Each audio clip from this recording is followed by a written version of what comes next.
Hello, my lovely red mare crew. You can see that I've got a little bit of a racehorse on my hands today. I was just watching the racing, and so I probably came down with quite high energy. And she hasn't been out for a bit because I've been away. And as you may be able to hear in the background, there were lots of people racing around on quad bikes, and there were little girls splashing away in the burn in the shadows, which she thought was pretty astonishing and not necessarily what she'd ordered. So she, a lot of the time will ride around just on the buckle, and you can see she wears a halter. And I don't have to ride her at all. But today I really had to ride her. I could feel that energy rising. There was a little bit of anxiety. She was having a look. There were deer in the woods jumping about, so that made her have a little jump.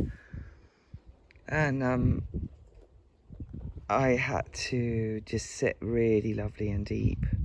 I mean, when I say she has a little bit of a jump, it really is little. But because our standards are so high that, we aim to have them relaxed in all situations. For her to have a bit of a worry means that I need to go back and do a bit of work. And although she's not doing anything, mad, I do feel that enormous engine starting to rev, that thoroughbred engine. And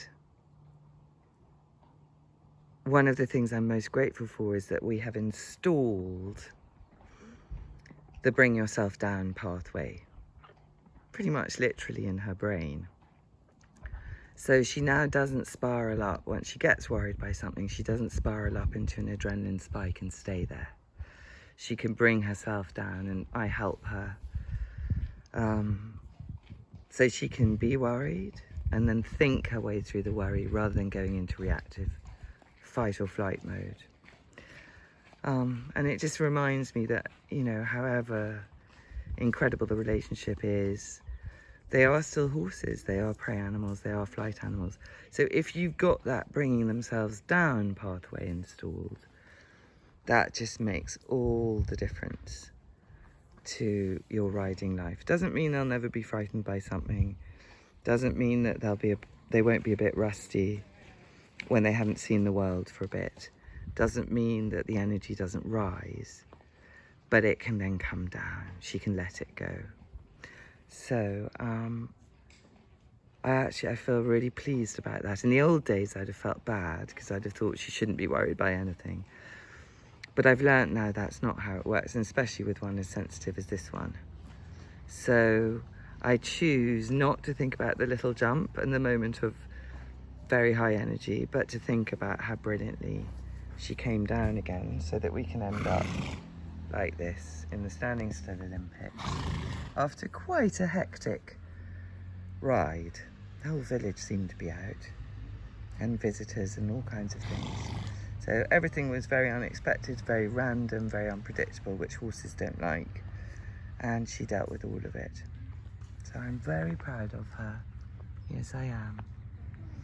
And that's just a perfect example of always taking a positive out of a session with your horse, even if everything doesn't quite go in the way that you absolutely dreamed it. Always look for the wonderful things they can do rather than the things they can't or don't.